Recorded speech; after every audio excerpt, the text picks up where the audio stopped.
statement made by Professor Sir Robert May, the Chief Scientist of UK, at the Australian Academy of Science Conference, which we attended way back in 1998.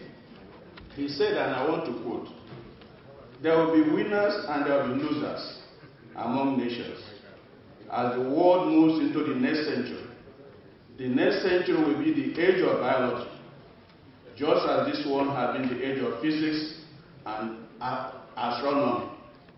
Analyze and communicate biological information will be the leading position to achieve economic and scientific growth." From what has been said by the various speakers, it is obvious that a proper harnessing of biology will be able to help us move forward. I heard an agency, a private institution called Bioresources Institute of Nigeria. It was actually started in 1992, and since then we have participated in most United Nations programs to conserve biological diversity. I want to plead that the Senate, in considering this bill, which should be approved, should look at Section 45, where it actually describes what biosafety is. There is this tendency to look at biosafety only from the biotechnology perspective. The modern concept of biosafety is the prevention of large-scale loss of biological integrity, focusing on both ecology and human health. Why this is important is, as you see from what is happening now with the recent outbreak of Ebola, it is a biological problem. Ebola is categorized as Category A bioterrorism weapon. What it means is that you have to have the facility to be able to counter such agents from entering your country.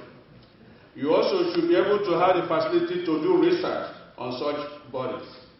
Right now, as I speak, Mr. Chairman, this country does not have such a biological control measure because we don't have what we call BSL Level 4 laboratory anywhere in Nigeria.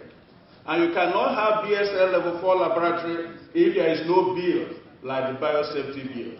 So you need the biosafety bill not for agriculture purposes, but to be able to preserve our lives. Another reason why I came to share my views with you, Mr. Chairman, is the fact that this technology, in terms of not biotechnology, not GMOs, just simple agriculture and the exchange of biological materials, is a business that is worth 500 to 800 billion per annum globally. Just not GMOs, no modified organisms, just on trade of genetic materials. And Nigeria should participate in such a huge project. And that is why, as Sir Robert May did mention, that you cannot really move forward in this 21st century if you don't have your biological system in place. It's a pity that the head of NAFDA has gone or is stepped out. I think that section 44 should please be retained. Why that section should be retained? Because this law is a gatekeeping law. It doesn't matter what other advances we want to do in biotechnology. If the biosafety has the slightest loophole, it will be exploited. And that is why I urge Senate, please, to retain that section 44 and, in fact, strengthen it. I'm also mindful of the fact that most of the laws here are relating to biotechnology. It will be very easily mistaken that biosafety law is about biotechnology. No, it is not. It is about biological resources of all kinds. So in considering this bill, we should never forget the health implications of having a biosafety. We should have had biosafety law before establishing NAFDAC. We should have had a biosafety law before establishing NAFDAC. We should have had a biosafety law before even having people to treat serious diseases like Ebola, because they should be able to have guidelines on what they will do to protect the healthcare workers.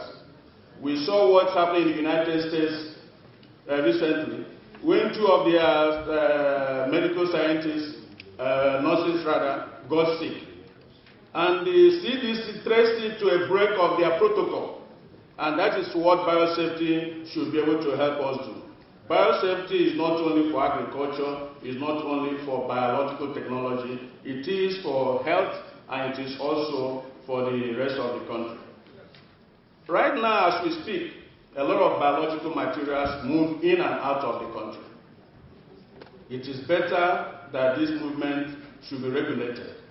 If you don't regulate it, people will be able to smuggle our genetic materials out, and also people can bring nauseous materials that may sometimes be harmful to us if we don't have a regulatory framework. There's no law that is perfect. Because of the urgency in this matter, I will urge the Senate to talk to their colleagues in the House for an urgent bill be passed as a matter of national interest. And after that, we can amend, modify, and change it like other countries do. If we wait till we have a perfect law, then it may be too late, and there may be loss of life because there are no regulatory framework. Thank you, Mr. Chairman, and for this very, very important support.